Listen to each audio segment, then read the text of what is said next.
ഞങ്ങൾ പറഞ്ഞു കേരളത്തിലെ ആരോഗ്യരംഗം വെന്റിലേറ്ററിലാണ്. ആ ആരോഗ്യ വകുപ്പും ഗവൺമെന്റും ആ സിസ്റ്റത്തെ തകരാറിലാക്കി. പ്രതിപക്ഷ നേതാവ് ഈ നുണ ആവർത്തിച്ച് പറയുന്നതിന് പിന്നിൽ ഒരു ഇന്റർനാഷണൽ കോർപ്പറേറ്റ് കളിയുണ്ട്.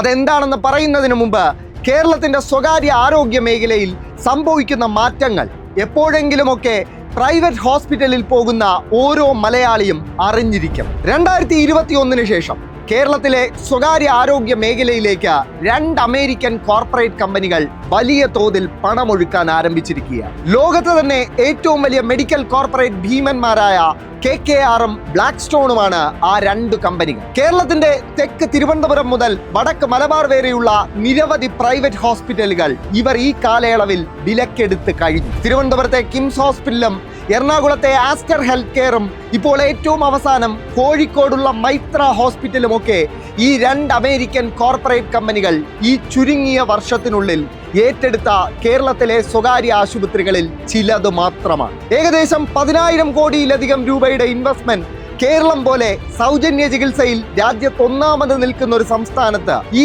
അമേരിക്കൻ കോർപ്പറേറ്റ് ലോബി ചെലവാക്കിയത് വെറുതെ ആവില്ല എന്ന് അരിയാഹാരം കഴിക്കുന്ന ആർക്കും മനസ്സിലാവും. അതുകൊണ്ട് തന്നെ കേരളത്തിന്റെ പൊതുജനാരോഗ്യ മേഖല തകരേണ്ടത് ഈ അമേരിക്കൻ കോർപ്പറേറ്റ് ഭീമന്മാരുടെ ആവശ്യമാണ്. അവരുടെ സ്വകാര്യ ആശുപത്രികളിലേക്ക് മലയാളികൾ ഒഴുകണമെങ്കിൽ നിപ്പയെയും കോവിഡിനെയും ഒക്കെ തളച്ച കേരളത്തിന്റെ പബ്ലിക് ഹെൽത്ത് സെക്ടർ പഴയ UDF കാല അവസ്ഥയിലേക്ക് തിരികെ പോകണം.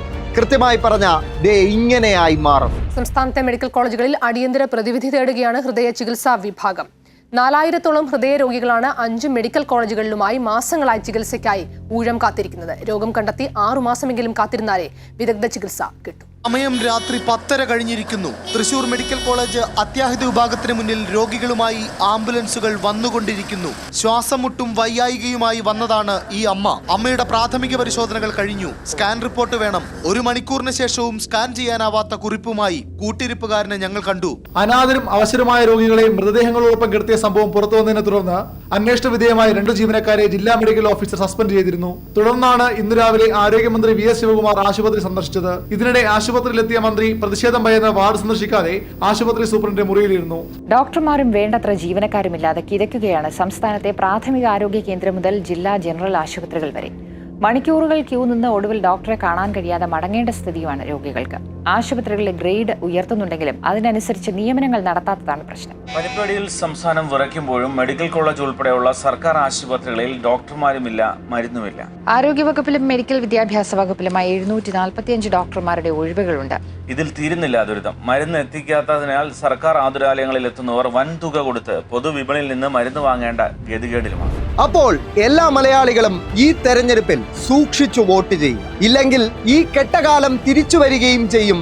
അമേരിക്കൻ കോർപ്പറേറ്റുകൾ കേരളത്തിന്റെ ആരോഗ്യ മേഖല പിടിച്ചടക്കി നമ്മുടെ പോക്കറ്റുകൾ കൊള്ളയടിക്കുകയും ചെയ്യും. ഓർക്കുക, നിങ്ങളുടെ വോട്ട് ഈ നാടിന്റെ ഭാവി തീരുമാനിക്കും.